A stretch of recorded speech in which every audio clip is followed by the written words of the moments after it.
Good evening everyone. Hello जी, hello. खुश रहो भैया, खुश रहो। कैसे हैं आप लोग?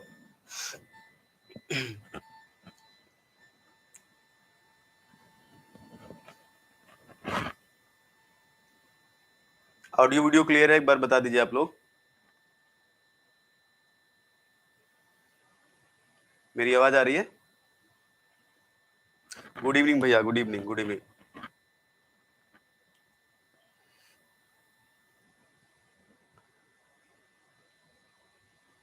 अच्छा, वॉइस क्लियर है, ठीक है।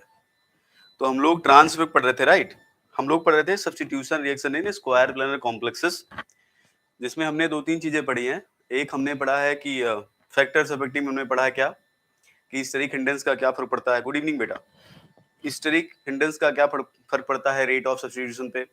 और हमने देखा है कि जो मेटल है उसका क्या रेट होगा कि अगर आप 3D 4D 5D सीरीज का मेटल लोगे। गुड इवनिंग भैया, गुड इवनिंग। तो रेट ऑफ सब्स्टिट्यूशन का रेट क्या होगा, राइट?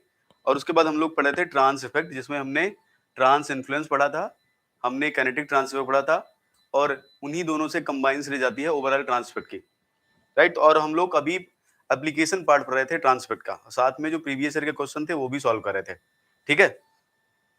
तो आज ये एप्लीकेशन वाला पार्ट थोड़ा और हम लोग इसको आगे गुड इवनिंग भैया, good evening.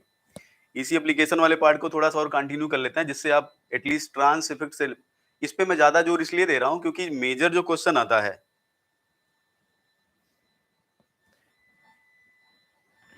Doubt in MOT reason for TRA मतलब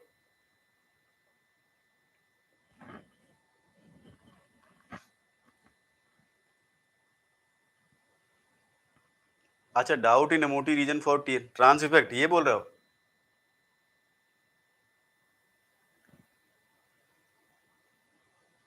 trans effect how can be explained by molecular orbital theory, उसमें क्या है? एक काम करो ना, पूरा स्क्वायर प्लानर जो कॉम्प्लेक्स है उसका मॉलिक्यूलर ऑर्बिटल डायग्राम बना लो पहले,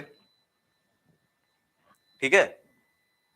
स्क्वायर प्लानर कॉम्प्लेक्स का मॉलिक्यूलर ऑर्बिटल डायग्राम बना लो, फिर ये देख लो कि कौन कौन सी ऑर्बिटल पार्टिसिपेट करती है, राइट?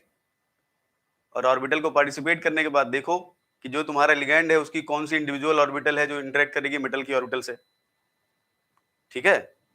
तो ऐसे काम करो आप, देखो जब आप एक पॉलीटॉमिक मॉलिक्यूल लेते हो तो उसमें आप बनाते हो लिगैंड ग्रुप ऑर्बिटल्स। खुश रहो बेटा, खुश रहो। तो आप क्या करो, पूरे कॉम्प्लेक्स का मॉलिक्यूलर ऑर्बिटल डायग्राम बनाओ, उसके बाद देखो कि कौन सी ऑर्बिटल इंटरेक्ट करेगी तो आपको पता चलेगा। तो पूरे इतने बड़े कॉम्प्लेक्स का मॉलिक्यूलर ऑर्बिटल डायग्राम बनाने की जरूरत क्या है, बोलो? सिंपल, आप मेटल की ऑर्बिटल से भी तो समझ सकते हो ना। कॉम्प्लिकेटेड मॉलिक्यूल का मॉलिक्यूलर ऑर्बिटल डायग्राम क्यों बनाना है हमें? ये बताओ कि आप डायटोमिक का मॉलिक्यूलर ऑर्बिटल डायग्राम बना लिए, ट्राइटोमिक का बना लिए, टेट्रा पेंटा हेक्सा जैसे बनाते हो, जैसे जैसे आप ज्यादा नंबर बढ़ाओगे वैसे वैसे आपको लिगैंड ग्रुप ऑर्बिटल का कॉन्सेप्ट आएगा। फिर आप जितने भी लिगैंड है सबका कॉम्बिनेशन दिखाओ, उसमें से फिर हर ऑर्बिटल का कॉम्बिनेशन दिखाओ, कौन कौन सी ऑर्बिटल इंटरेक्ट करेगी। तो इतना ज्यादा करने के लिए कि एलजीओ बनाएंगे, फिर मॉलिक्यूलर ऑर्बिटल डायग्राम बनाएंगे, फिर वहां से कॉम्बिनेशन दिखाएंगे, इतना करने की जरूरत नहीं है, ठीक है? इतना करने के लिए इतना टाइम तो चाहिए हमारे पास, इतना लंबा चौड़ा करेंगे प्रोसेस।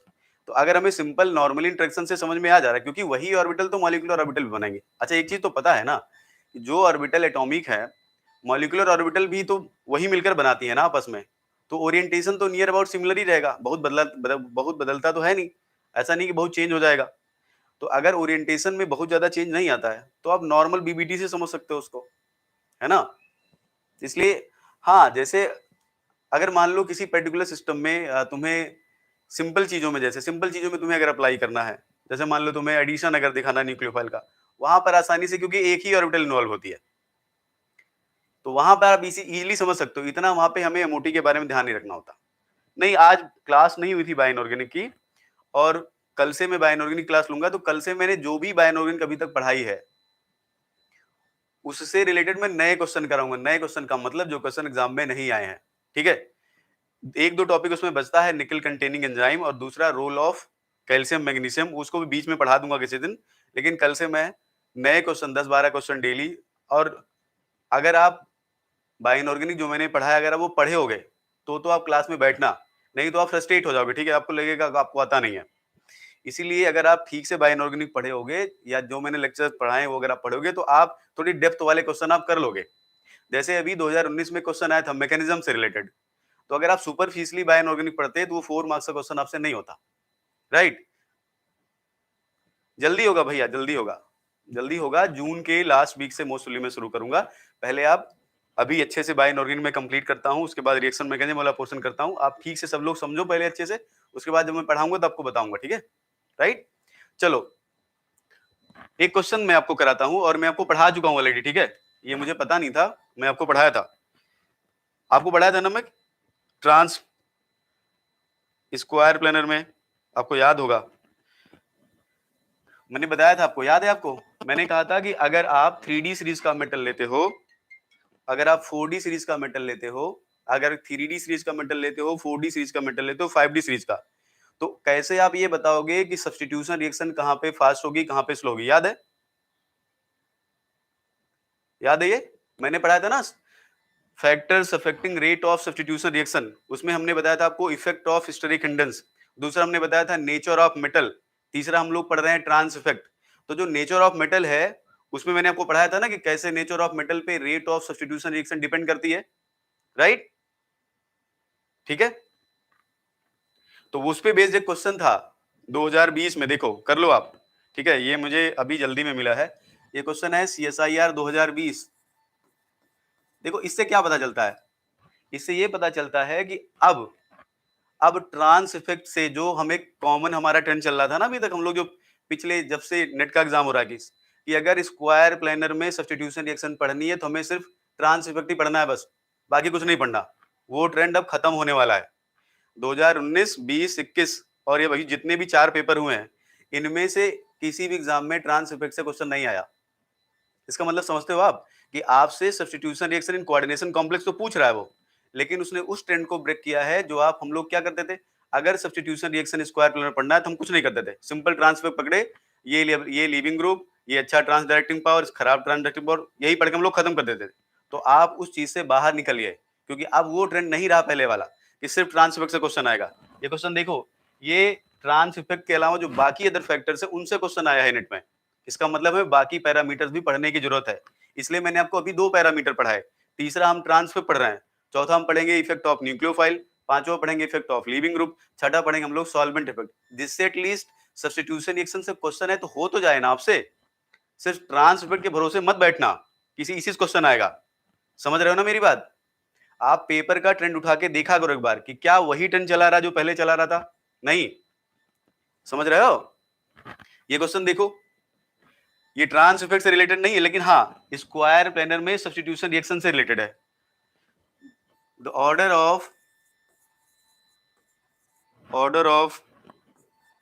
रेट ऑफ सब्स्टिट्यूशन, अगर आप क्लास को फॉलो कर रहे होगे तो आप जरूर कर लोगे। ये सब्स्टिट्यूशन ऑफ क्लोराइड,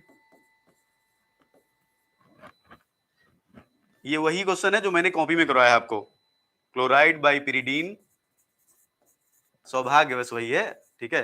ऐसा नहीं कर रहा हूं कि जो मैं कराऊंगा वही एग्जाम में आएगा, ऐसा कुछ नहीं। कॉन्सेप्ट हाँ आएगा, कॉन्सेप्ट हमें सीखना है, वो अगर हमें पता है तो हम लोग कर लेंगे। यही सेम क्वेश्चन है, ये सेम एग्जाम्पल जो मैंने आपको करवाया था। In the following complexes, in the following complexes, देखो कॉम्प्लेक्सेस कौन कौन से हैं। कॉम्प्लेक्सेस है यहाँ, देखो यहाँ है निकिल, इधर है Cl, इधर है PET थ्राइज, इधर है PET थ्राइज, ये कॉम्प्लेक्स 1 है। अगर आप क्लास कियोगे तो आप देखोगे वही एग्जांपल है, ये same PET thrice.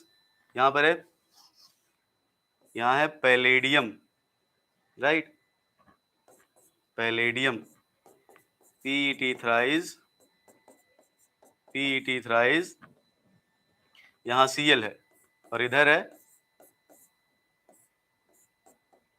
Platinum, PET thrice, PET thrice Cl। ये सेकंड है, ये थर्ड है। क्वेश्चन को पढ़ो, Cl को किससे रिप्लेस करने के लिए बोल रहा है? Cl को रिप्लेस करना है किससे, देखो Cl बाई pyridine, और सॉल्वेंट क्या लिया है, इथेनॉल।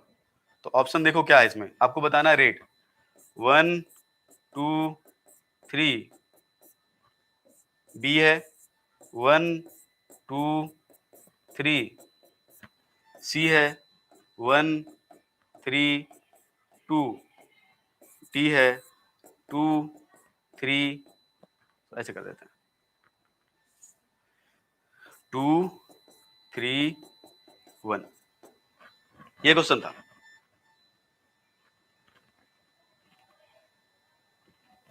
हाँ भैया, बिल्कुल बिल्कुल बिल्कुल वही लोग सेट करते हैं, ठीक है। ये मैं आपको पढ़ा चुका हूं, बताओ इसका आंसर क्या होगा। ये 2 मार्क्स में था क्वेश्चन, जो नवंबर में एग्जाम हुआ था ना, उसी में था ये। यहाँ ट्रांसफेक्ट थोड़ी देखना है आपको, देखो क्योंकि ट्रांसफेक्ट क्यों नहीं, क्योंकि लिगैंड तो सब जगह सेम ही है। यहाँ मेटल अलग है, यहाँ निकिल है, यहाँ पैलेडियम है, और यहाँ प्लेटिनम है ना। आपको याद है मैंने क्या बताया था कि जब आप 3D से 4D 5D मेटल जाओगे तो रेट ऑफ सब्स्टिट्यूशन इंक्रीज करेगा या डिक्रीज करेगा, क्या होता है, रेट ऑफ सब्स्टिट्यूशन इंक्रीज करेगा डिक्रीज करेगा, पढ़ाया था ना। Effect of nature of metal on the rate of substitution reaction in square planar complexes. जब आप 3D से 5D जाओगे, 3D 4D और 5D, 3D 4D और 5D, ये क्या हो रहा है, तो rate of substitution in square planar complexes, ये ऑर्डर होता है, बताओ ये ऑर्डर होता है क्या, क्या होता है ऑर्डर, किसमें रेट ऑफ सब्स्टिट्यूशन फास्ट होता है, बी आंसर बता रहे हो आप। हाँ बिल्कुल, आंसर क्या होगा, बी, राइट। ऑर्डर ये नहीं होता, ऑर्डर क्या होता है, ये नहीं होता, ऑर्डर होता है क्या, 3D 4D और 5D, ये ऑर्डर होता है। मैं आपको रीजन भी बताया था वहां पर ये ऑर्डर क्यों होता है। 5D में सबसे कम रेट, 3D में सबसे ज्यादा रेट, बताया था ना ये, याद है, याद है ये कि 5D में सबसे कम रेट होगी, 3D में सबसे ज्यादा रेट। तो यहां पर हो जाएगा निकिल, यहां हो जाएगा पैलेडियम, यहां हो जाएगा प्लेटिनम। रीजन भी बताया था मैंने, देख लो फिर से रीजन एक बार देख लो। सिंपल सी बात है, यहाँ जो सब्स्टिट्यूशन रिएक्शन है किसको फॉलो कर रही है, एसोसिएटिव पाथवे। तो निकिल है, निकिल पे कोई न्यूक्लियोफाइल अटैक करेगा, प्लेटिनम पैलेडियम है, पैलेडियम पे कोई न्यूक्लियोफाइल अटैक करेगा, प्लेटिनम है, प्लेटिनम पे कोई न्यूक्लियोफाइल अटैक करेगा। यही स्टेप तो स्लो स्टेप होती है, रेट डिटरमाइनिंग स्टेप यही तो होती है, राइट। जिस स्टेप में न्यूक्लियोफाइल मेटल पे अटैक करता है वही स्टेप क्या होती है, आरडीएस। अब निकिल पे अगर अटैक करना होगा तो निकिल के पास जो ऑर्बिटल है, अगर आप बीबीटी के टर्म में देखो तो कौन सी ऑर्बिटल इसके पास है, 4pz, जो खाली है, जिसपे अटैक करेगा। यहाँ कौन सी ऑर्बिटल है, 5pz, इसके पास कौन सी ऑर्बिटल है खाली, 6pz। तो यहां से यहां अगर आप आओगे तो एनर्जी तो बढ़ रही है ना ऑर्बिटल की, एनर्जी क्या कर रही है, इंक्रीजेस। तो अगर न्यूक्लियोफाइल यहां अटैक करेगा, यहां अटैक करेगा, तो यहां अटैक करेगा, तो यहां तो 4p ऑर्बिटल है, मतलब लो एनर्जी की ऑर्बिटल में अटैक कर रहा है। और यहां अगर प्लेटिनम होगा तो हाई एनर्जी ऑर्बिटल में अटैक करेगा। तो जल्दी अटैक कहां होगा भाई, एक जगह पे लो एनर्जी की ऑर्बिटल में अटैक करना है, एक जगह हाई एनर्जी की ऑर्बिटल में अटैक करना है, तो अटैक कहां होगा जल्दी बताओ। कोई भी न्यूक्लियोफाइल या कोई भी सिस्टम किस ऑर्बिटल में इलेक्ट्रॉन देना चाहता है, जो लो एनर्जी की होती है, जो हाई एनर्जी की होती है। कोई भी न्यूक्लियोफाइल किस ऑर्बिटल में इलेक्ट्रॉन देना चाहता है, हाई एनर्जी ऑर्बिटल या low energy orbital, low energy orbital, क्योंकि वहां जब इलेक्ट्रॉन जाएगा ना तो ज्यादा स्टेबलाइज होगा। वहां जब इलेक्ट्रॉन जाएगा तो उस न्यूक्लियोफाइल को ज्यादा स्टेबिलिटी मिलेगी, उसका इलेक्ट्रॉन इजीली, ऐसे समझ लो, यहां जाने के लिए क्या लगेगी, लेस एक्टिवेशन एनर्जी। इसके केस में क्या लगेगी, मोर एक्टिवेशन एनर्जी, क्योंकि यहां हाई एनर्जी ऑर्बिटल में भेजना है, मोर एक्टिवेशन एनर्जी, तो बताओ रेट कहां ज्यादा होगी? निकिल में तो ज्यादा होगी ना, जहां जल्दी अटैक करेगा। समझ गए? यही पढ़ाया मैंने आपको, ये मैं आपको पढ़ा चुका हूं ऑलरेडी, ठीक है? ठीक, चलो अब आ जाते हैं हम लोग फिर से ट्रांसफर पे, आगे कंटिन्यू करते हैं। ये बात समझ में आई सबको?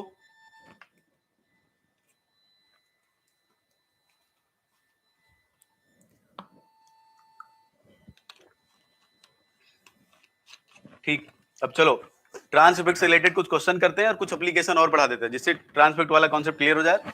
फिर एक दो चीजें उसमें और है, उसको कंप्लीट करते हैं हम लोग जल्दी से। ठीक है, क्वेश्चन है, करते हैं हम लोग। ये गेट 2004 क्वेश्चन तो कर लेते हैं ना, जो हम लोग पढ़ रहे हैं।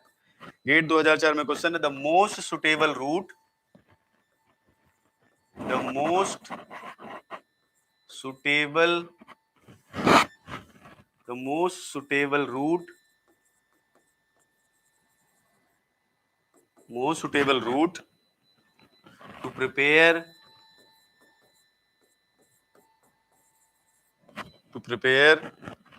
trans isomer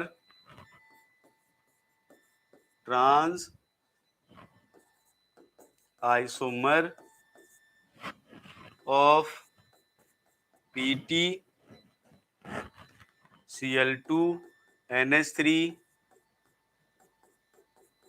PPS3 twice PPS3 is,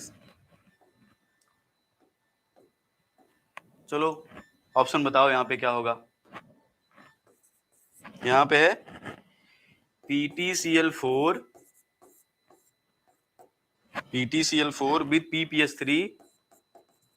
with PPS3 followed by, गड़बड़ मत करना ठीक है, फॉलोड बाय NH3 पहला। दूसरा है PTCl4 2 minus with NH3 followed by PPS3।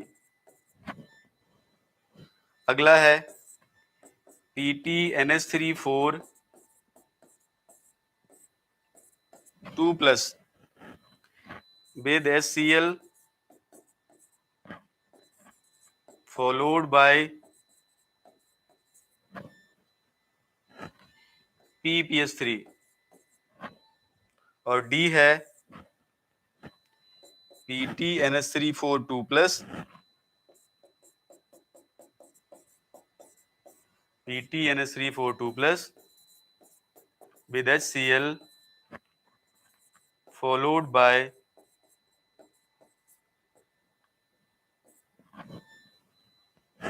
with PPS3 है यहाँ, right, with PPS3 followed by HCl। A option correct है। बाकी लोग बोलो, बाकी लोग भी हो ना, बाकी लोग बताओ आंसर क्या होगा इसका।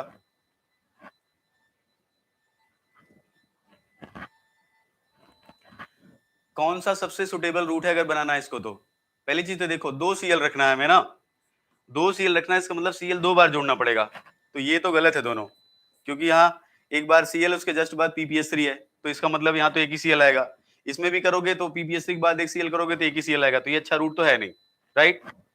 या आगे करोगे भी तो CL, जो CL है इतनी जल्दी अटैक नहीं करता, ठीक है। हमने जहां तक पढ़ा है CL हर जगह निकलता है, अभी तक हम लोग पढ़े थे ना कि CL का जो लीविंग रूट टेंडेंसी है वो ज्यादा होती है। इसमें आंसर क्या हो जाएगा? ट्रांस बनाना है ना आपको, जब भी ट्रांस बनाना हो पहले क्या लिखोगे आप? पहले स्ट्रॉन्ग वाला लिखोगे या स्ट्रॉन्ग वाला ऐड करोगे, बाद में वीक वाला ऐड करोगे, तो पहले PPS3 बाद में है, इसका आंसर ये हो जाएगा, ठीक है। चलो आगे चलते हैं। एक क्वेश्चन है गेट 2016, देखते हैं उसको, उसके बाद फिर आगे मैं आपको और एप्लीकेशन पढ़ाता हूं।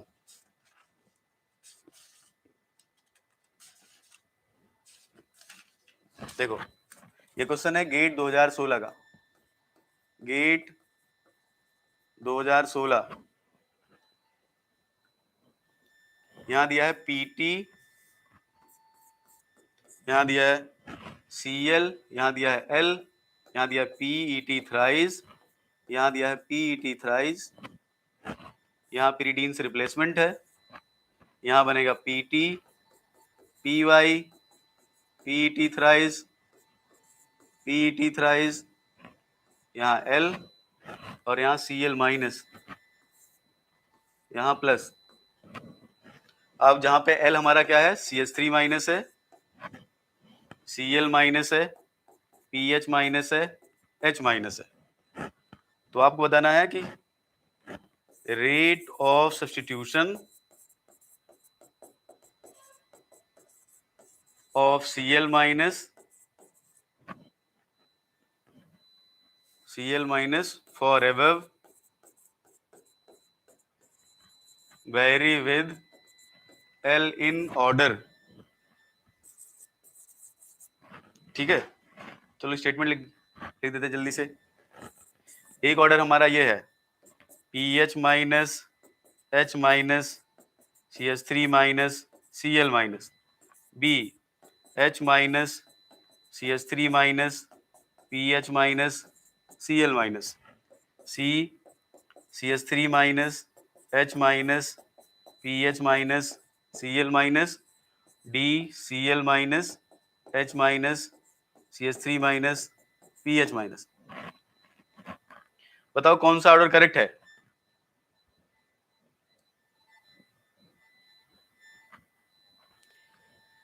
रेट ऑफ सब्स्टिट्यूशन बताना है आपका Cl minus for above reaction with L का क्या ऑर्डर होना चाहिए? जो सबसे स्ट्रॉन्ग लिगेंड होगा, इनमें से जिसके पास सबसे ज्यादा ट्रांस डायरेक्टिंग पावर होगी उसके केस में रेट क्या होगा, सबसे ज्यादा। जिसके केस में ट्रांस डायरेक्टिंग पावर कम होगी उसके केस में रेट क्या होगा, कम, है ना। ठीक है, तो आंसर क्या हो जाएगा इसका, बी हो जाएगा ना।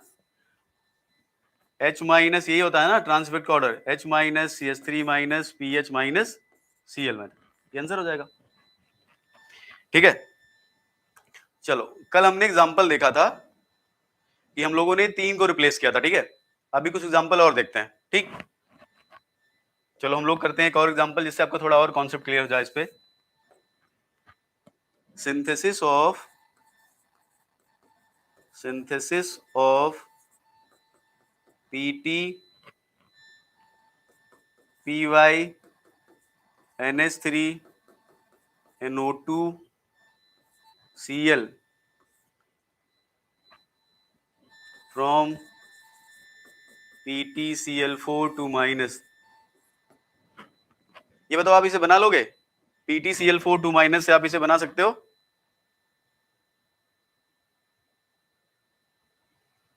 बोलो।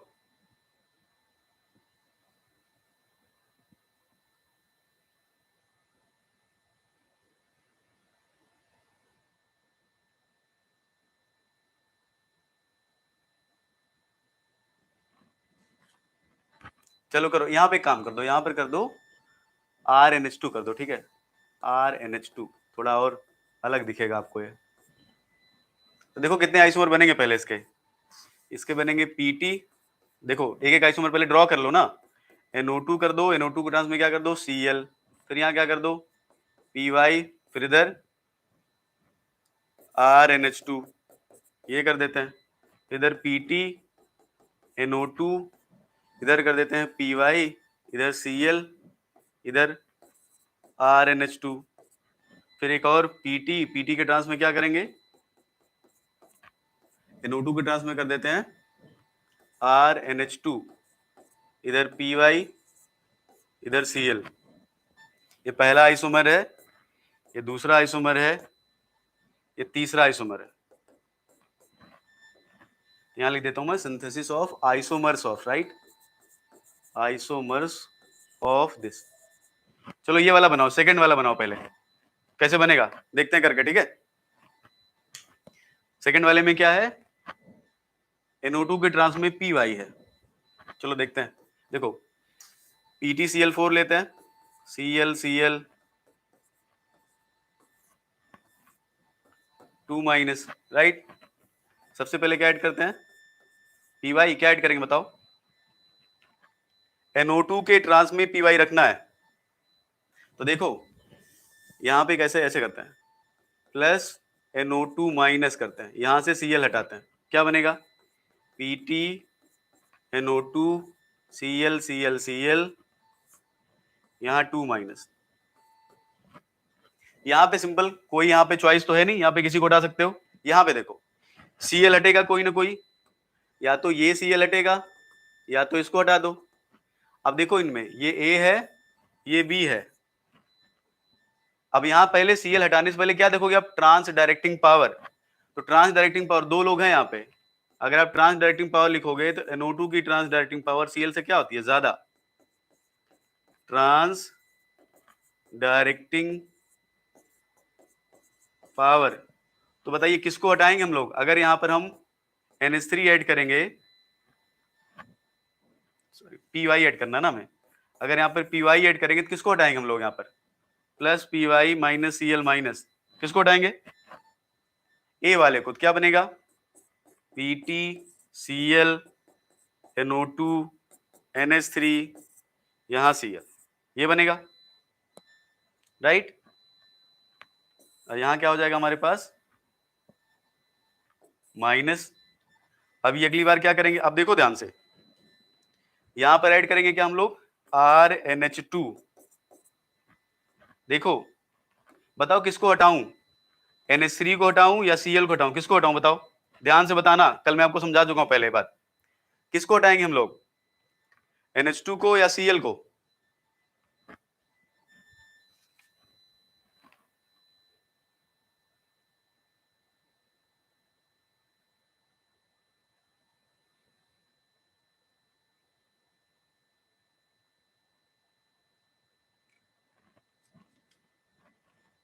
बिल्कुल ध्यान रखना, कल मैंने आपको फिर से समझाया था। एक चीज दिमाग में बैठा लो अभी से, जिससे आपसे गलती ना हो, ठीक है? जब भी हम Cl के बारे में या जब भी हम ट्रांस इफेक्ट की बात करते हैं, तो एक चीज ध्यान रखना, अगर सारी चीजें सेम है, सारी चीजें सेम का मतलब ये हुआ कि अगर मान लो आपके पास 2 Cl है, 2 अमोनिया है, राइट, या 2 ऐसा ग्रुप है जिसका बॉन्ड Cl से स्ट्रॉन्ग है। अगर सारी चीजें, ध्यान सुनो मेरी बात, अगर सारी चीजें सेम है, मतलब कि अगर मान लो हमारे पास 2 अमोनिया लगा हुआ है, 2 Cl लगा हुआ है, तो 2 Cl भी है, 2 अमोनिया भी है, दोनों का नंबर बराबर है, तो उस समय हमेशा लीविंग ग्रुप का कॉन्सेप्ट लगेगा। मतलब उस समय वो बॉन्ड हटेगा, वो चीज वहां से निकलेगी जो क्या होगी? जिसका बॉन्ड वीक होगा, या कहने का मतलब है जो अच्छा लीविंग ग्रुप होगा। इसलिए जहां भी Cl का नंबर 2 होगा ना, जहां Cl का नंबर 4 है, जहां Cl का नंबर 2 है, जहां Cl का नंबर 3 है, वहां Cl को ही हटाना, क्योंकि उसकी लीविंग ग्रुप एबिलिटी जो है ज्यादातर डोमिनेटिंग होती है। तो हर मोस्ट ऑफ द केसेस में यही होता है। कुछ जगह पे ऐसा होता है कि जहां पर आपको ऐसा देखने को नहीं मिलेगा। वो कहां पे? जहां पर Cl का नंबर क्या होगा? 1। जब Cl का नंबर 1 होता है ना, तो उस समय जो है उसका ट्रांसफेक्ट डोमिनेट कर सकता है। लेकिन अगर Cl का नंबर 2 है, Cl का नंबर 3 है, Cl का नंबर 4 है, तो हमेशा याद रखो कि Cl को ही हटाना है आपको, ठीक है? PY ऐड नहीं हुआ? अच्छा, NH3 कर दो यहाँ पे, लो NH3 ऐड हो गया, ठीक है? उधर क्या लिखा है मैंने? PY लिखा है क्या? अच्छा ठीक है, PY, ठीक है, ओके। PY, ठीक है। अभी तो ध्यान रखो, किसको हटाओगे? इन दोनों में से किसी को हटा दो, चाहे जिसको। तो यहां पर क्या डोमिनेट कर रहा है? Lability order. यहां पे क्या डोमिनेट कर रहा है? Bond effect dominates, right? या ऐसे लिख सकते हो bond strength dominate, better to say bond strength dominates. तो जिसका बॉन्ड कमजोर है वो हट जाएगा, तो PT यहां लग जाएगा RNH2, यहां Cl, सॉरी यहां NO2, PT NO2, यहां PY, यहां RNH2 या NH2R, और यहां Cl, ठीक है? ये बन जाएगा, इस तरह करना।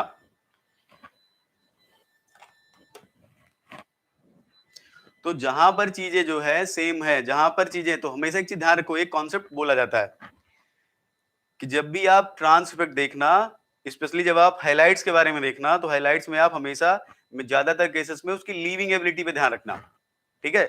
तो अगर 2 Cl आपको कहीं दिखे तो Cl को ही हटाना, 3 Cl दिखे तो भी Cl को ही हटाना। अब कौन सा सीएल हटेगा वो देख लेना किसके ट्रांस में ज्यादा ट्रांस इफेक्ट या ट्रांस डायरेक्टिंग पावर वाला लिगैंड है, राइट।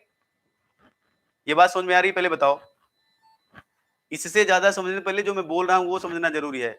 मैं आपको कल भी समझाया था, जब भी सीएल का नंबर 4 हो, सीएल का नंबर 3 हो, सीएल का नंबर 2 हो, क्योंकि सीएल अच्छा लीविंग ग्रुप है तो उस समय सीएल ही हटेगा। अब कौन सा सीएल हटेगा ये डिपेंड करेगा कि किसके ट्रांस में ज्यादा ट्रांस डायरेक्टिंग पावर वाला लिगैंड लगा है, ठीक है।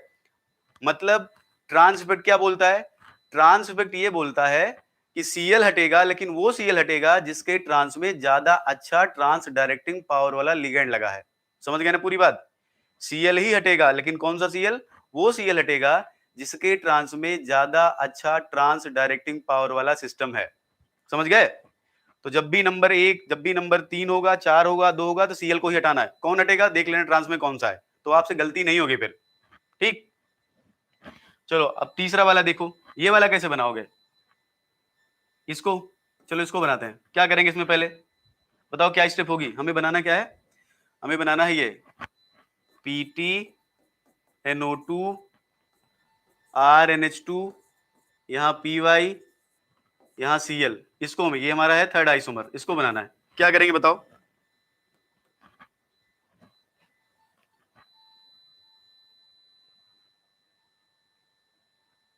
क्या करोगे सबसे पहले? यहां लेते हैं PtCl4, PtCl4 2 माइनस, क्या ऐड करेंगे? NO2 ऐड कर देते हैं। क्या बनेगा? Pt, इसको अलग कर देते हैं इधर, बनेगा PtClNO2ClCl, यहाँ माइनस Cl माइनस, यहाँ हो जाएगा हमारे पास 2 माइनस ही रहेगा। अब सिंपल, या तो इसको हटाएंगे या तो इसको हटाएंगे। यहाँ क्या लगा है? NO2, यहाँ लगा है Cl, तो ट्रांस डायरेक्टिंग पावर का ऑर्डर लिख लो, NO2 माइनस Cl माइनस। इसको लिख लेते हैं A, इसको लिख लेते हैं B। हटेगा कौन? कौन हटेगा बताओ इनमें से? हटेगा इनमें से B वाला, तो B वाले को रिप्लेस करेंगे, तो यहाँ ऐड करेंगे हम लोग, ट्रांस में ये लाना है ना, RNH2 एडिशन Cl माइनस का रिमूवल। क्या बनेगा? PtNO2, राइट, RNH2, ठीक है, यहाँ Cl, यहाँ Cl माइनस, अभी लास्ट में क्या ऐड कर देंगे? Py। बस बाहर निकाल दो Cl को, यहाँ Py कर दो, यहाँ NO2, यहाँ RNH2, यहाँ Cl। बन गया ना आपका थर्ड आइसोमर।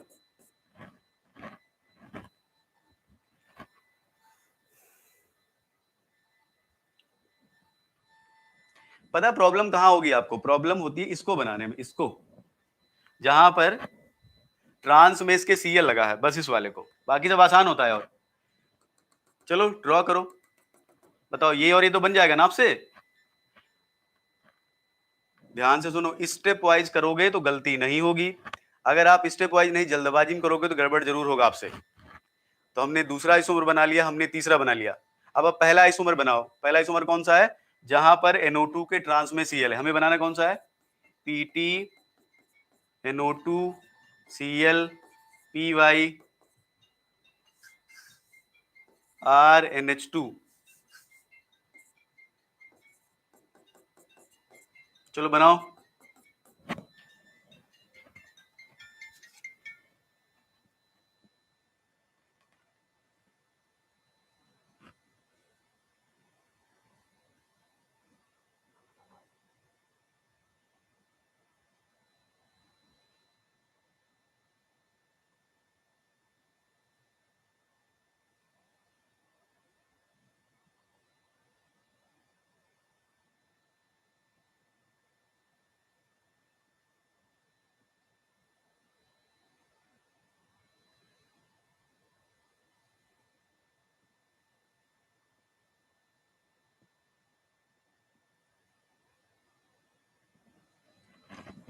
कैसे करोगे?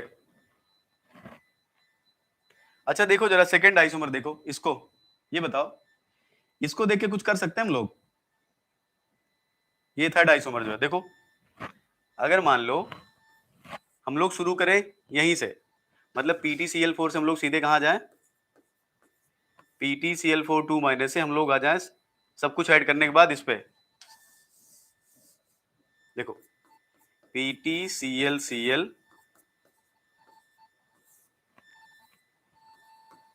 2 माइनस, यहां से हम लोगों ने सब कुछ ऐड करने के बाद बना लिया PtNO2 RNH2, यहाँ Cl, यहाँ Py, यही है ना हमारे पास, ये बना है ना, यही तो हमारा सेकंड वाला।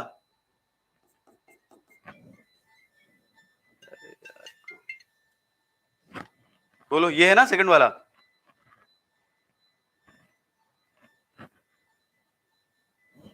क्या ऐड करोगे पहले, NO2 ऐड करोगे, फिर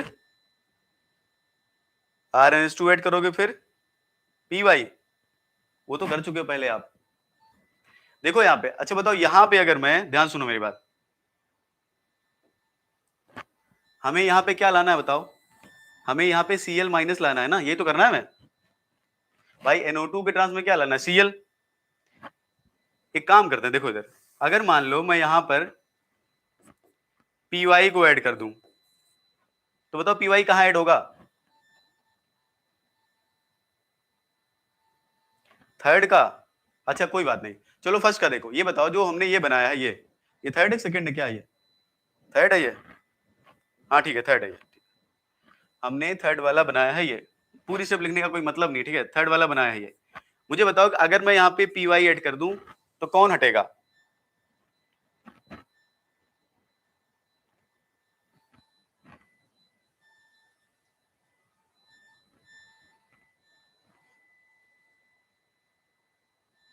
बोलो कौन हटेगा,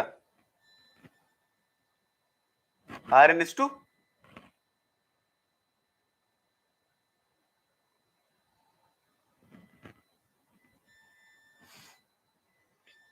अच्छा बताओ यहाँ पर किस लिगैंड का नंबर 2 है, किसी लिगैंड का नंबर ज्यादा है, यहाँ कोई लिगैंड है जो 2 है। कल का कॉन्सेप्ट ध्यान रखो, पीछे कॉपी खोल के देखो मैंने क्या बताया था आपसे, अगर सारी चीजें सेम है, सारी चीजें सेम नहीं, यहाँ पर एक NO2 है, एक Py है, एक RNH2 है, एक Cl है, सबका नंबर बराबर है कि नहीं। ध्यान सुनो, मैंने बोला अगर नंबर सबका सेम होगा, अब जो मैंने बोला था ना सारी चीजें सेम है, उसका मतलब है अगर हर लिगैंड का नंबर सेम है। कल का वाला देखो, उसमें 2 पिरिडीन थे, तब Cl वाले ने एक को हटा दिया था। कल का एग्जांपल देखो आप, कुछ भी, अरे क्या पढ़ रहे हो, कल मैंने आपको बताया था ना PtBr Cl Py, उसमें जरा थर्ड आइसोमर का प्रिपरेशन देखो आप, उसमें जब Cl ने एक को हटाया था ना, Br को अपने ट्रांस में लगाया था, तो वहां 2 पिरिडीन लगे थे, देखो जरा पीछे, कल हमने एक आइसोमर बनाया था ना, ये याद है आपको, इधर हमने इधर किया था, ऐसे था, इधर Py, आपको याद ही नहीं होगा, इधर Py था, इधर था NH3, इधर था Cl, याद है, इसमें हमने Br ऐड किया था, तो इनमें से ये हटा था, यहाँ Br लग गया था, यहाँ Py हो गया था, यहाँ Cl हो गया था, यहाँ NH3, ऐसे ही बना था ना। यहाँ Py का नंबर कितना है, 2, Cl का नंबर कितना है, 1, इसलिए यहां पर ट्रांसपेक्ट हुआ। आगे देखो इधर, अगर इसमें बात करेंगे हम, जो हमने अभी अभी पढ़ा आगे, इसमें देखो, इसमें कितना Cl है, 1, कितना NH2 है, 1, कितना Py है, 1, कितना NO2 है, 1, सबका नंबर 1 है ना। इसका मतलब बाकी चीजें सेम है। अब ऐसा नहीं है कि 2 Cl है तो 2 Py है तो 2 में से किसी एक को हटा दो, या हमारे पास 2 RNH2 है उसको हटा दो, नहीं ऐसा नहीं है, राइट। किसको हटाओगे, यहां भी आपका लेबिलिटी फैक्टर ही डोमिनेट करेगा। जब मैं बोला करूं ना, तो मेरी बातों को ध्यान से सुना करो, हमेशा ध्यान रखो, जब सारी चीजें सेम होती हैं, मतलब मैंने बोला जब Cl का नंबर 4 है तो Cl को हटाओ, Cl का नंबर 3 है तो Cl को हटाओ, Cl का नंबर 2 है तो Cl को हटाओ, Cl का नंबर 1 है तब भी Cl को हटाओ, अगर बाकी लिगैंड का नंबर 1 है तो। देखो यहाँ पर ये भी 1, ये भी 1, ये भी 1, ये भी 1, अभी Cl का नंबर यहाँ पर पिरिडीन का नंबर ज्यादा नहीं है कि किसी एक पे यहाँ अटैक हो जाएगा, अटैक यहीं पे होगा अब भी, क्योंकि सारी चीजें क्या है, आइडेंटिकल, इसका एक नंबर, इसका एक नंबर, इसका एक नंबर, इसका एक नंबर, यहाँ पे क्या है, 2 पिरिडीन है यहाँ, इसलिए यहाँ पर ऐसा हो गया था, कल पढ़ाया था आपको ये मैंने। यहाँ पर Cl के ट्रांसपोर्ट की बात हमने क्यों की, बिकॉज देयर इज 2 पिरिडीन, ठीक है, वहां पर एक ही Cl है, इसलिए हमेशा ध्यान रखो जब भी Cl जो है 4 होगा, अगर Cl के प्लेस पर Br होता तो Br हटा देते, सिंपल सी बात है। अरे सुनो मेरी बात, देखो अगर जो है आपका देखो प्लेटिनम नाइट्रोजन बॉन्ड जो होता है वो प्लेटिनम हाइड्रोजन बॉन्ड से स्ट्रॉन्गर होता है। देखो इधर पहले समझो इधर, जो प्लेटिनम नाइट, अब बोलो नहीं, समझ लो पहले, platinum nitrogen bond platinum hydrogen bond से स्ट्रॉन्गर होता है, स्ट्रॉन्ग होता है, ये होता है बॉन्ड स्ट्रेंथ का ऑर्डर। अब बोलना नहीं, पहले सुनो आराम से। जब भी आप ट्रांस इफेक्ट की बात करोगे ना, आप दिमाग में लेबिलिटी भी ध्यान रखना, लेबिलिटी भी आपको ध्यान में रखनी है। और ये दिमाग में बैठा लो, when all the things are same, all the things मतलब number, all the things are same, then Cl ही हटाना है, then PTX bond will replace, will remove. अभी तक जितने एग्जांपल देखे हो देख लो, यही कॉन्सेप्ट हर जगह लग रहा है, कुछ नया थोड़ी। जितने भी मैंने आपको एग्जांपल अभी तक पढ़ा है, पहला दूसरा तीसरा चौथा, सब में सेम यही कॉन्सेप्ट है। जहां भी Cl ने किसी को रिप्लेस किया है अपने सामने वाले को, उसका नंबर ज्यादा है, या तो जैसे Py के 2 नंबर थे इसलिए हटा वहां पे, यहां पे क्या एक ही है भैया। कल मैंने आपको एक चीज बताई थी, ट्रांस इफेक्ट जो है सिर्फ अकेले लेबिलिटी को डिसाइड नहीं करता, ट्रांस इफेक्ट के साथ आपको लीविंग ग्रुप एबिलिटी भी देखनी है। ट्रांस इफेक्ट सिर्फ ट्रांस, अगर एक बात बताऊं मुझे, फिर तो ये हुआ ना कि Cl ले लोगे आप, नाइट्रोजन के बॉन्ड को तोड़ दोगे, इसका मतलब ट्रांस इफेक्ट हो गया, बाकी हमें लीविंग। अच्छा एक बात बताओ, क्या लीविंग ग्रुप का भी रोल होता है कि नहीं? क्या रिएक्शन में लीविंग ग्रुप का भी रोल होता है कि नहीं? निसार बताओ, क्या रिएक्शन में, सब्स्टिट्यूशन रिएक्शन में लीविंग ग्रुप का रोल होता है कि नहीं? होता है ना, होता है ना लीविंग ग्रुप का रोल। तो क्या हम ये मान लें कि ट्रांस इफेक्ट जो है वही डिसाइड करेगा? सब्स्टिट्यूशन में कल भी मैंने आपको बताया था कि आपको दोनों चीजें ध्यान रखनी है, लीविंग एबिलिटी भी और ट्रांस इफेक्ट भी। हाइलाइट्स के केस में ध्यान रखो, जब सारी चीजें आइडेंटिकल हो, मतलब हाइलाइट्स या बाकी सबका नंबर बिल्कुल उसी तरह से हो जैसे हाइलाइट का है, तो हाइलाइट ही हटेगा, ठीक है, समझ गए? ये कहीं भी कंट्रोवर्सी नहीं, आप कहीं भी, जितने भी हमने अभी तक किए हैं, हमने पहला एग्जाम्पल, दूसरा एग्जाम्पल, तीसरा चौथा जितना भी किया, सब जगह यही कॉन्सेप्ट है। तो ये मत समझना कि अलग कुछ लग रहा है यहाँ पे, नहीं, सब जगह सेम कॉन्सेप्ट वही है। अब अगर ये आपको ध्यान रहेगा कि इसको ही नहीं इसको भी ध्यान रखना है, और जब सारी चीजें सेम हो तो इसी को हटाना, तो यहां करोगे क्या हटेगा? ध्यान सुनो, इस स्टेप में अगर आप, यहां पे मैं एक चीज ऐड करता हूं, देखो Py ऐड करूंगा तो क्या हटेगा? Cl, तो देखो क्या बनेगा, Pt Py,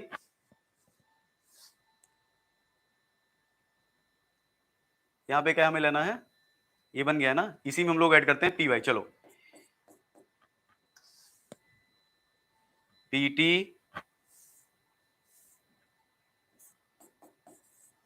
एक काम करते हैं, ये ऐड कर देते हैं ना, Py के ट्रांस में क्या है, NH2 है ना, ये ऐड करेंगे ना इसके ट्रांस में, ये है RNH2, तो बन जाएगा, अब देखो इधर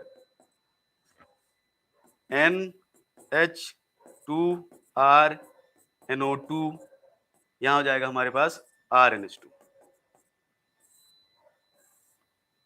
ये हमारे पास हो गया +1। अब यहां पे Cl माइनस ऐड करो, अब बताओ Cl माइनस कहां लगेगा? अब हमारे पास दो लोग हैं, या तो ये हटेगा या तो ये हटेगा, दो हमारे पास सेम हो गए ना, इन्हीं दोनों में से कोई हटेगा, क्योंकि इसका नंबर है ज्यादा, जिसका नंबर ज्यादा है उसी को हटाना है। RNH2 ये है, RNH2 ये, बताओ कौन सा हटेगा? बोलो, ये हटेगा कि ये हटेगा, कौन सा हटेगा? अभी तो इसका नाइट्रोजन बॉन्ड तो सेम ही है ना, यहां तो आप बोल नहीं सकते हो भाई इसकी बॉन्ड स्ट्रेंथ, इसकी बॉन्ड स्ट्रेंथ तो सेम है, यहां थोड़ी बोल सकते हो कि ये अच्छा लीविंग है ये खराब लीविंग है, इसको हटाना है। तो क्या लगेगा यहां पर? यहां लगेगा PtNO2 R, यहां हो जाएगा Cl, यहां हो जाएगा Py, यहां हो जाएगा RNH2, ठीक है, ये बन गया हमारा पहला आइसोमर। तो ये जो ये लिखा हूं ना मैं इधर इधर, इसको भूलना मत भैया, इसको गड़बड़ मत कर देना, ठीक है? जब सारी चीजें सेम होती हैं तो उसको हटाना है जिसकी लीविंग ग्रुप एबिलिटी ज्यादा हो, ठीक है? और ये कहीं कंट्रोवर्सी नहीं है, ये हर जगह तुमको ऐसे ही मिलेगा। तो ऐसा मत सोचना कि यहाँ कुछ और हो रहा है यहाँ कुछ और हो रहा है, जितने भी एग्जाम्पल मैंने कराए सब जगह ऐसे ही है। जहां पर हर लिगेंड, ध्यान सुन लो फिर से मैं बता दे रहा हूं, जहां पर 4 लिगेंड अगर हैं, चारों के चारों अगर डिफरेंट है, तो उनमें से उसको हटाना जिसका बॉन्ड सबसे कमजोर हो। मतलब वहां पे क्या डोमिनेट करेगा? Leaving group ability. ठीक है, समझ रहे हो ना? मतलब वहां पे हाईलाइट होगा तो हाईलाइट को ही हटाना है हमें। अरे यहां इनको क्यों नहीं हटाया? यहाँ नाइट्रोजन से बॉन्ड है, यहाँ नाइट्रोजन से बॉन्ड है, इधर है, इधर क्यों नहीं किया हमने? क्योंकि इधर क्या था? इधर नाइट्रोजन से बॉन्ड था, इधर नाइट्रोजन से बॉन्ड था, इनको नहीं हटाया मैंने इसलिए। समझ गए? और कहीं गलत नहीं है, ये कॉन्सेप्ट ऐसे ही चलता है। आपको लेबिलिटी और साथ में ट्रांसपेक्ट दोनों को ध्यान रखना है। ठीक,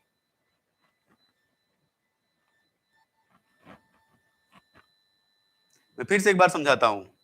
जब भी आप ट्रांसपेक्ट से रिप्लेस करोगे, 2 लोगों को रिप्लेस करोगे तो प्रॉब्लम नहीं है। जब भी आप 3 लोगों को रिप्लेस करते हो, आपके माइंड में 2 चीजें एक साथ चलनी चाहिए, ट्रांस डायरेक्टिंग पावर और साथ में लीविंग ग्रुप एबिलिटी।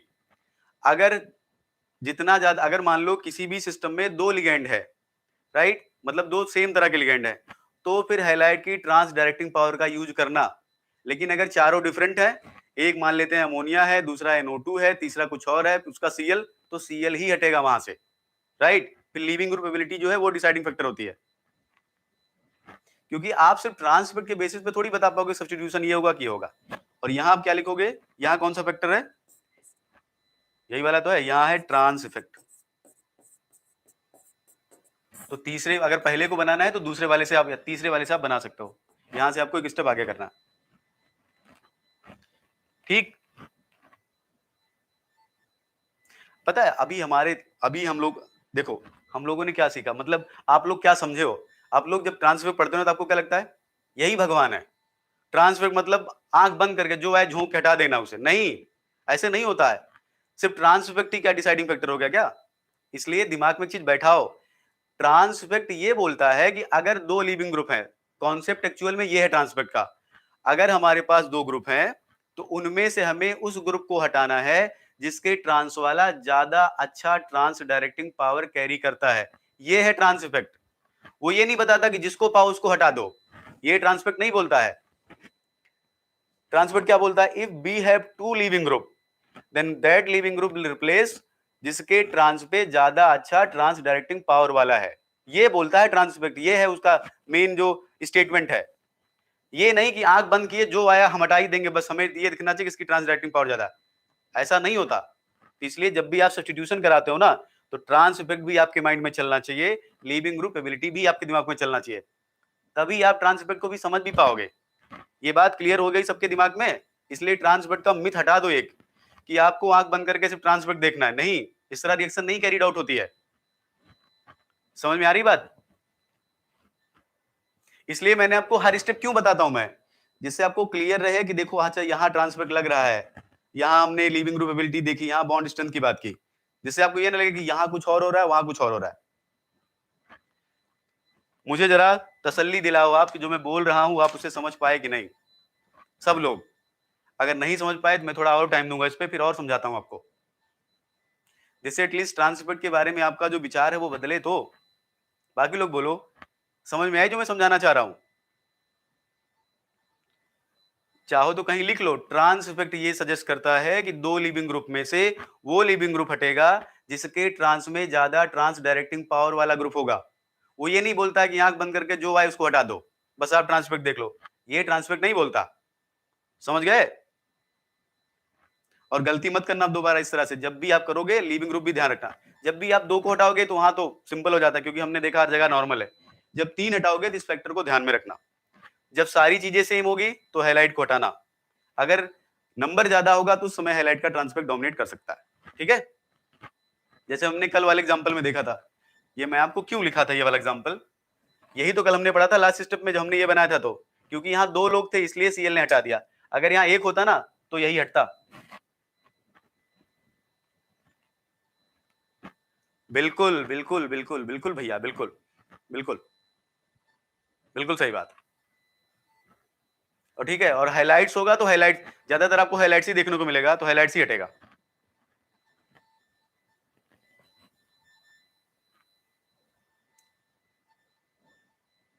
यही तो बोल रहा हूं कि ट्रांस इफेक्ट ये सजेस्ट करता है कि दो लीविंग ग्रुप में से वो लीविंग ग्रुप हटेगा जिसके ट्रांस में स्ट्रॉन्ग ट्रांस डायरेक्टिंग पावर वाला लिगेंड है, ये सजेस्ट करता है वो।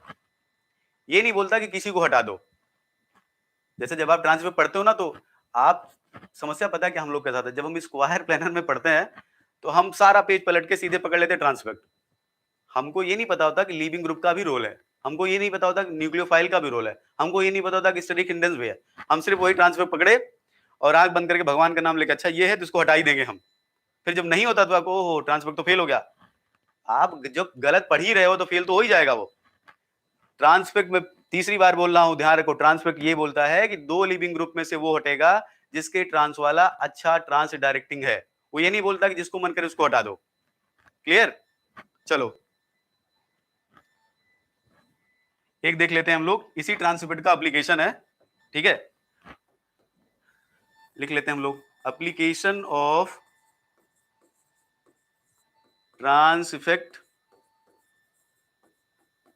देखो, दो रशियन साइंटिस्ट, उन लोगों ने ट्रांस इफेक्ट का यूज करके या ट्रांस डायरेक्टिंग पावर का यूज करके सिस और ट्रांस आइसोमर को डिफरेंशिएट किया। मतलब अगर आपको एक सिस आइसोमर दिया जाए, एक आपको ट्रांस आइसोमर दिया जाए, तो ट्रांस इफेक्ट के बेसिस पे आप ये बता सकते हो कि कौन सा वाला आपका सिस आइसोमर है, कौन सा वाला आपका ट्रांस आइसोमर है। तो सिंथेसिस के अलावा ट्रांस इफेक्ट का यूज आप यहां भी कर सकते हो, राइट। तो हम क्या लिखेंगे यहां पर, application of trans effect to distinguish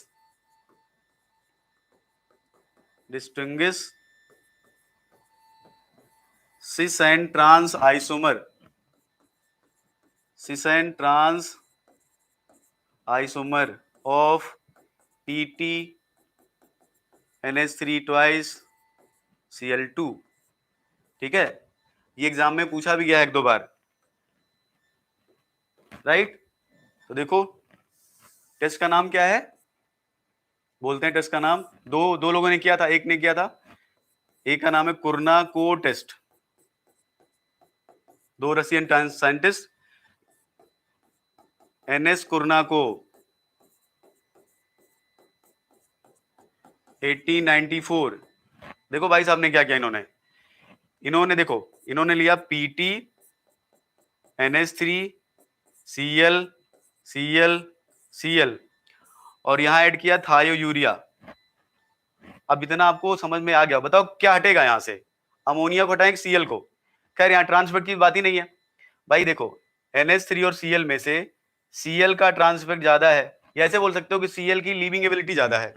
तो क्या हटेगा यहां से, Cl हटेगा या अमोनिया, क्या हटेगा यहां से, किसको हटाओगे, TU मतलब थायो यूरिया। बताओ क्या रिप्लेस करोगे, Cl। तो यहां से हम लोग Cl माइनस करते हैं, यहां करेंगे PT NH3 Cl TU NH3। अगली बार TU ऐड करोगे तो क्या हटेगा,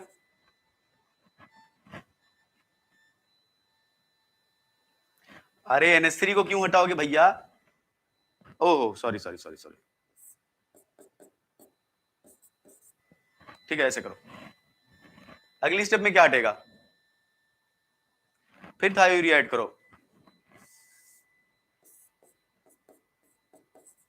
मुझे बताओ, हमारे पास दो चॉइस है, ध्यान से सुनो, हमारे पास दो चॉइस है, थायो यूरिया के ट्रांस में Cl है, अमोनिया के ट्रांस में अमोनिया है। ये लीविंग ग्रुप भी अच्छा है, पहली बात, और दूसरा इसके ट्रांस में जो है ना TU की ट्रांस डायरेक्टिंग पावर भी ज्यादा है। ऐसे होता है ऑर्डर, थायो यूरिया की ट्रांस डायरेक्टिंग पावर ऑर्डर। तो कौन हटेगा, Cl हटेगा ना। तो यहां हो जाएगा PT NH3 NH3, यहां TU, यहां TU, ये हमारा प्रोडक्ट बन जाएगा, राइट। NH3 क्यों हटाओगे, NH3 कहां अच्छा लीविंग ग्रुप है, और NH3 के ट्रांस में NH3 है, इसको पोलराइज भी तो नहीं कर पाएगा ये। Cl के ट्रांस में क्या है, थायो यूरिया, थायो यूरिया की तो देखो, एक तो पहली बात ये अच्छा लीविंग ग्रुप है, दूसरा इसके ट्रांस में अच्छा ट्रांस डायरेक्टिंग पावर है, तो यही तो हटेगा ना, Cl ही तो हटेगा। और यहाँ ट्रांसफर का कोई मतलब है, ट्रांसफर तो तब लगाओगे ना जब लीविंग ग्रुप दो होंगे। यहाँ तो इसके ट्रांस में ये, इसके ट्रांस में, यहाँ तो Cl को हटा दो, यहाँ करोगे ये अच्छा लीविंग ग्रुप, इसके ट्रांस में अच्छा ट्रांस डायरेक्टिंग पावर, इसी को हटाओ। ये थोड़ी हटेगा, अरे ये इसको लेवलाइज ही नहीं कर पाएगा, ये इसको लेवलाइज ही नहीं कर पाएगा, क्योंकि ये लोग वीक हैं। ठीक है, सिस वाले में देखो, इधर देखो, पीटी NH3 NH3 ClCl, बताओ अगर मैं 2 TU ऐड करूं तो क्या होगा यहां से? अगर मैं एक साथ 2 थायो यूरिया ऐड करूं, गड़बड़ मत करना, है तो NH3 सिस, देखो ना दूसरे वाले में ये सिस आइसोमर है, देखो। अगर मैं आपको इतनी बातें पहले बोल चुका हूं, अगर आप इसमें गलत कर दिए ना, इसका मतलब आप ध्यान से सुन नहीं रहे हो मुझे।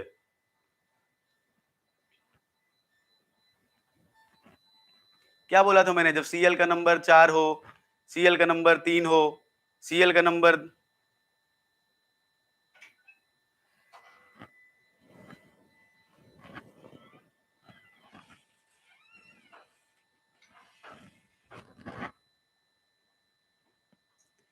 आपको याद है मैंने बोला था जब Cl का नंबर 4 होगा, Cl का नंबर 3 होगा, Cl का नंबर 2 होगा, किसको हटाओगे आप? बिल्कुल सही तरुण भैया, इधर उधर भागो मत, जो कॉन्सेप्ट आप पढ़े हो उस पे ही करो, आंसर सेम आएगा दोनों से। ठीक है, क्यों डाइवर्ट क्यों हो रहे हो? क्या बताया था मैंने भी थोड़ी देर पहले? Cl का नंबर 4 है, Cl का नंबर 3 है, Cl का नंबर 2 है, तो Cl को हटाओ। अगर सारे लिगेंड डिफरेंट है तो भी Cl को हटाओ। यही तो इतनी देर से बोल रहा हूं मैं।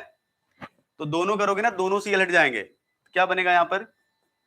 अगर एक साथ ज्यादा कंसंट्रेशन ऐड करोगे या एक साथ ऐड करोगे तो दोनों हट जाएंगे। तो यहां बनेगा NH3, यहां बनेगा NH3, यहां बनेगा TU, यहां बनेगा TU।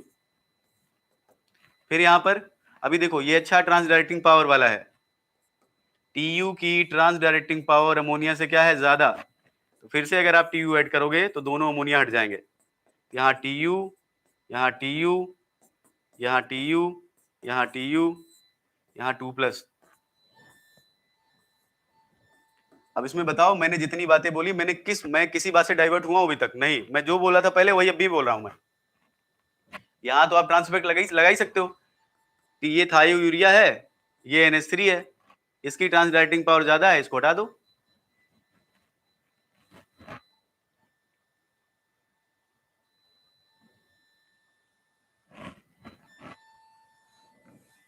Cl के लीविंग ग्रुप को भूलो मत आप, ठीक है? 4 Cl तब भी Cl हटेगा, 3 Cl तब भी Cl हटेगा, 2 Cl तब भी Cl हटेगा, 1 Cl अगर है और सारे लोग डिफरेंट हैं तो भी Cl को ही हटाना है। अगर बाकी 2 लोग उधर हैं, जैसे पिरीडीन में था, तो वहां पे देख लेना आप।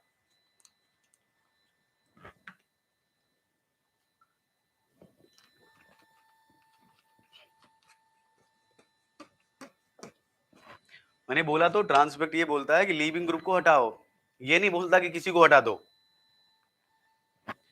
तो देखो यहां से क्या होगा, देखो सिस वाला जो था, जो हमारे पास ट्रांस आइसोमर है, ट्रांस आइसोमर, 1 मोल जो है ट्रांस आइसोमर का, कितने मोल थायोरिया से रिएक्शन किया?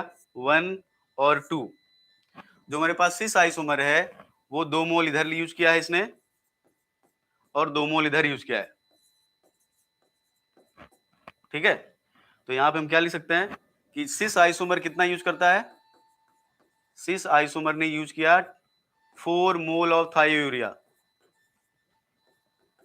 और ट्रांस आइसोमर यूज करेगा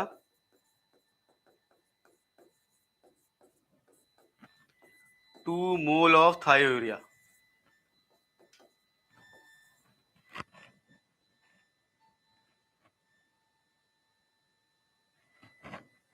हाँ बिल्कुल, क्योंकि यहां ट्रांसमिट कर सकते हो ना। अरे थायोयूरिया भी अच्छा बॉन्ड बनाता है, ठीक है? थायोयूरिया भी अच्छा बॉन्ड बनाता है, हाईलाइट थोड़ी होगी वीक बॉन्ड होगा उसका। थायोयूरिया अच्छी बॉन्डिंग करता है, बिल्कुल। हाँ, ऐसा लिख सकते हो कि पहले स्टेप में क्या है, यहाँ leaving group ability, leaving group ability, और दूसरे में ट्रांसफेक्ट। थायोयूरिया हैलाइड की तरह थोड़ी एक वीक बॉन्ड बनाएगा, ठीक?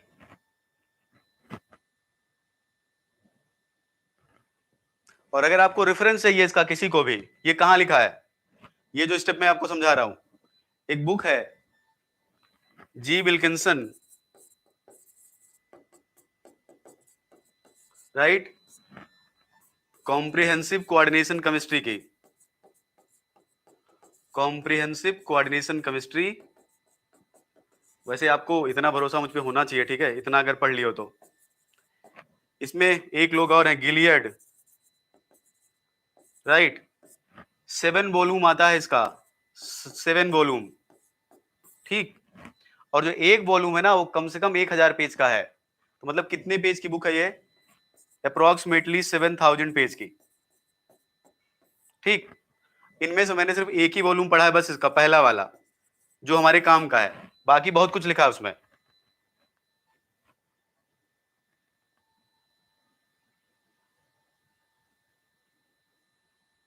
हाईलाइट मतलब,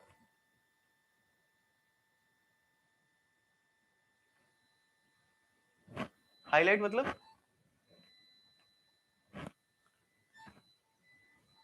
हाईलाइट,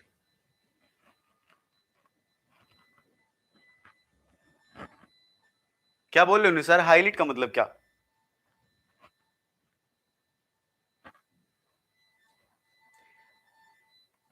नहीं, हाईलाइट मतलब क्या है, मतलब समझा नहीं मैं, हाईलाइट का मतलब क्या है?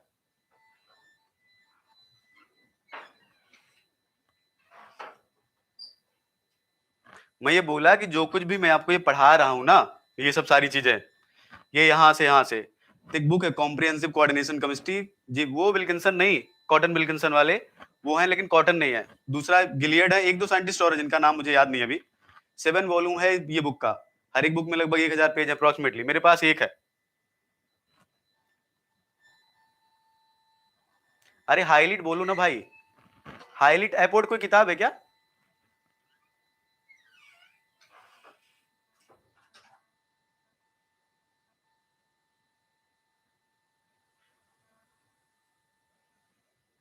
फिर बोलो तब तो बताऊंगा ना क्या है।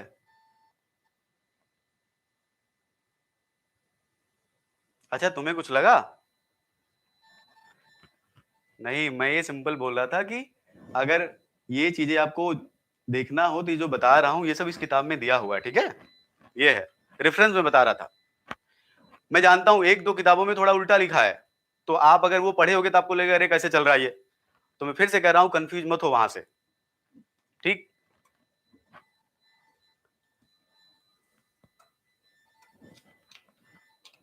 एक दो किताबों में ऐसा दिया गया है, मैं बताता हूं सुनो। इसमें ऐसे दिया गया है, जब टीयू आप ऐड करोगे ना तो अमोनिया हटाया गया है। हाँ बिल्कुल बिल्कुल, नहीं, बढ़िया किताब है, बढ़िया किताब है।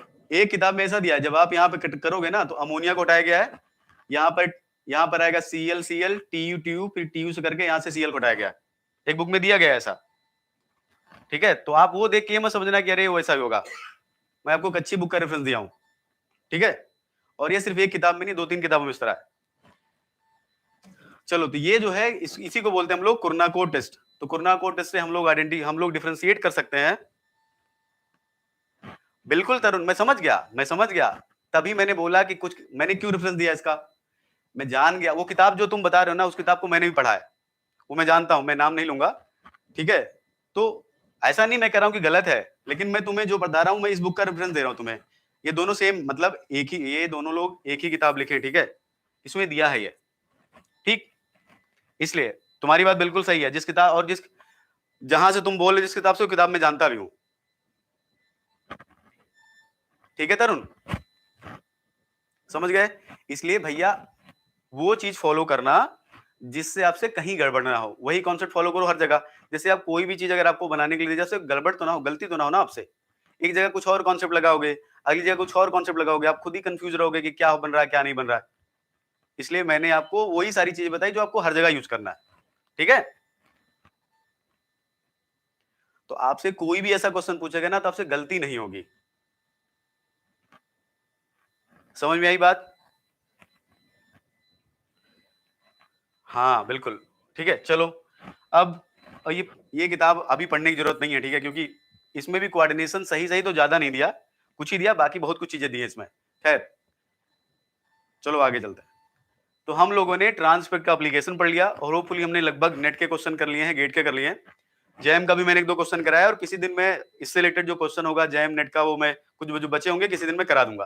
ठीक है, अभी हमें आगे इसमें क्या पढ़ना है, आगे हमें 2 चीजें पढ़नी है, कुछ चीजें हमें पढ़नी है जो कल की क्लास में हम लोग पढ़ेंगे। हम लोग पढ़ेंगे अब theories of trans effect, theories of trans effect, right. 2 theories हैं बेसिकली, एक है पोलराइजेशन थियरी, राइट, तो थियरीज भी आपको आनी चाहिए, और दूसरा है पाई बॉन्डिंग थ्योरी। हालांकि मैं इनडायरेक्टली आपको बता चुका हूं इसके बारे में, ठीक है। पोलराइजेशन थ्योरी है, दूसरा क्या है, पाई बॉन्डिंग थ्योरी। ये हम लोग पढ़ेंगे कल की क्लास में, ठीक। और अगर होगा तो एक चीज हम लोग और पढ़ लेंगे, cis effect in square planar complexes. हमने ट्रांस में पढ़ा है ना, तो देख लेंगे क्या सिस इफेक्ट भी लगता है स्क्वायर प्लेनर में, वो भी देख लेंगे हम लोग, ठीक है। तो ये हमारा जो ये वाला पार्ट है स्क्वायर प्लेनर का वो कंप्लीट हो जाएगा। मैं ये सब चीजें आपको क्यों बता रहा हूं, क्योंकि आप पिछला 4 बार का एग्जाम देखिए, ट्रांस इफेक्ट से रिलेटेड क्वेश्चन जो पहले आता था ना कि अमोनिया ले लो PTCl4 अमोनिया डाल दो सिस बनेगा, वो आना बंद हो गया है अब। तो आप सिर्फ ट्रांस इफेक्ट के भरोसे मत रहना कि ट्रांस इफेक्ट जो substitution reaction in square planar complexes है उसमें सिर्फ क्वेश्चन ट्रांस इफेक्ट से आएगा। मैंने आपको करवा भले दिया इतना जिससे आपको ये पता चले हाँ इससे क्वेश्चन आएगा, छूटेगा नहीं, लेकिन मेरा सजेशन फिर से है सिर्फ ट्रांसपेक्ट के भरोसे आप मत बैठना। इस substitution reaction in square planar complexes में ट्रांसपेक्ट आएगा। पिछले 4 बार का पेपर का ट्रेंड आप देख लो, एक भी क्वेश्चन नहीं आया है, ठीक है। एक क्वेश्चन वही है जो मैंने आपको सबसे पहले करवाया था। इसका मतलब बाकी फैक्टर्स आपको पढ़ने चाहिए अगर आप एग्जाम के लिए सीरियस हो तो। हाँ भैया, अगर मंडे को आप ओएमसी कौन सा वाला, ओएमसी का कौन सा,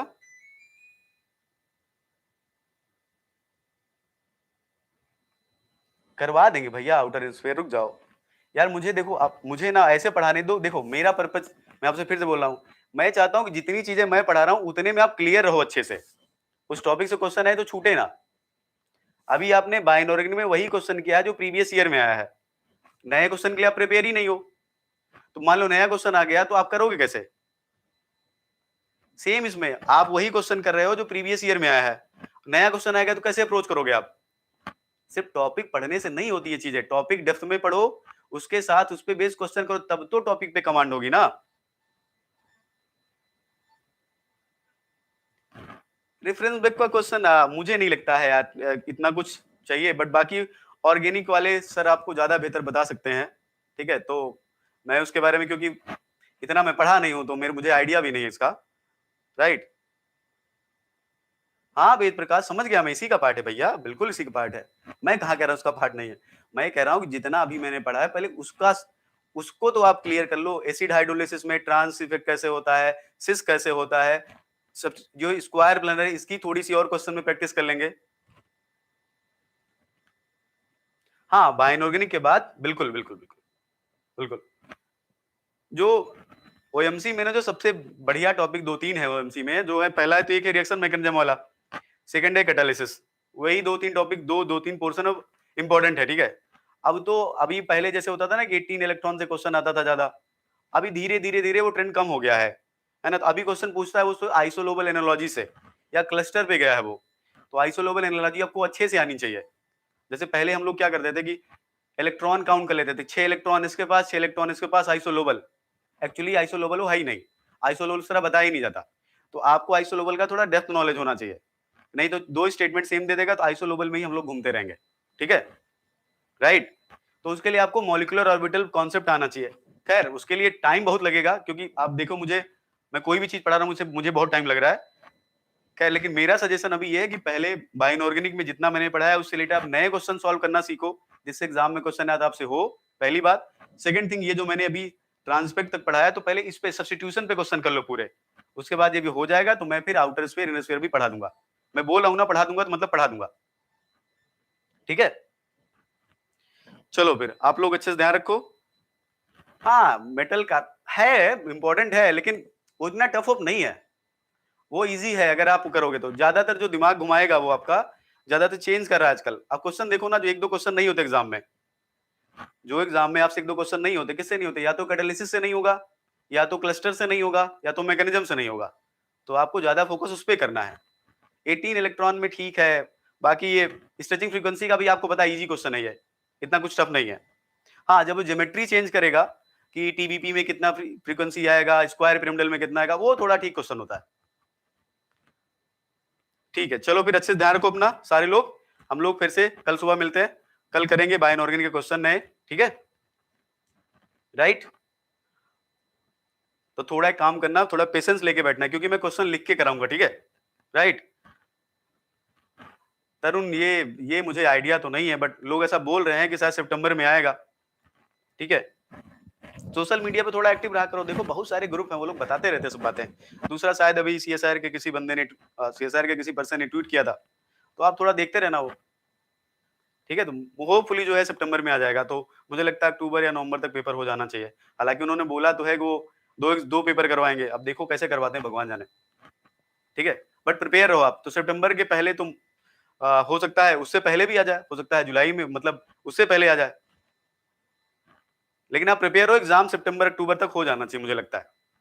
हो सकता है नोटिफिकेशन पहले ही आ जाए, एप्लीकेशन फॉर्म पहले आ जाए।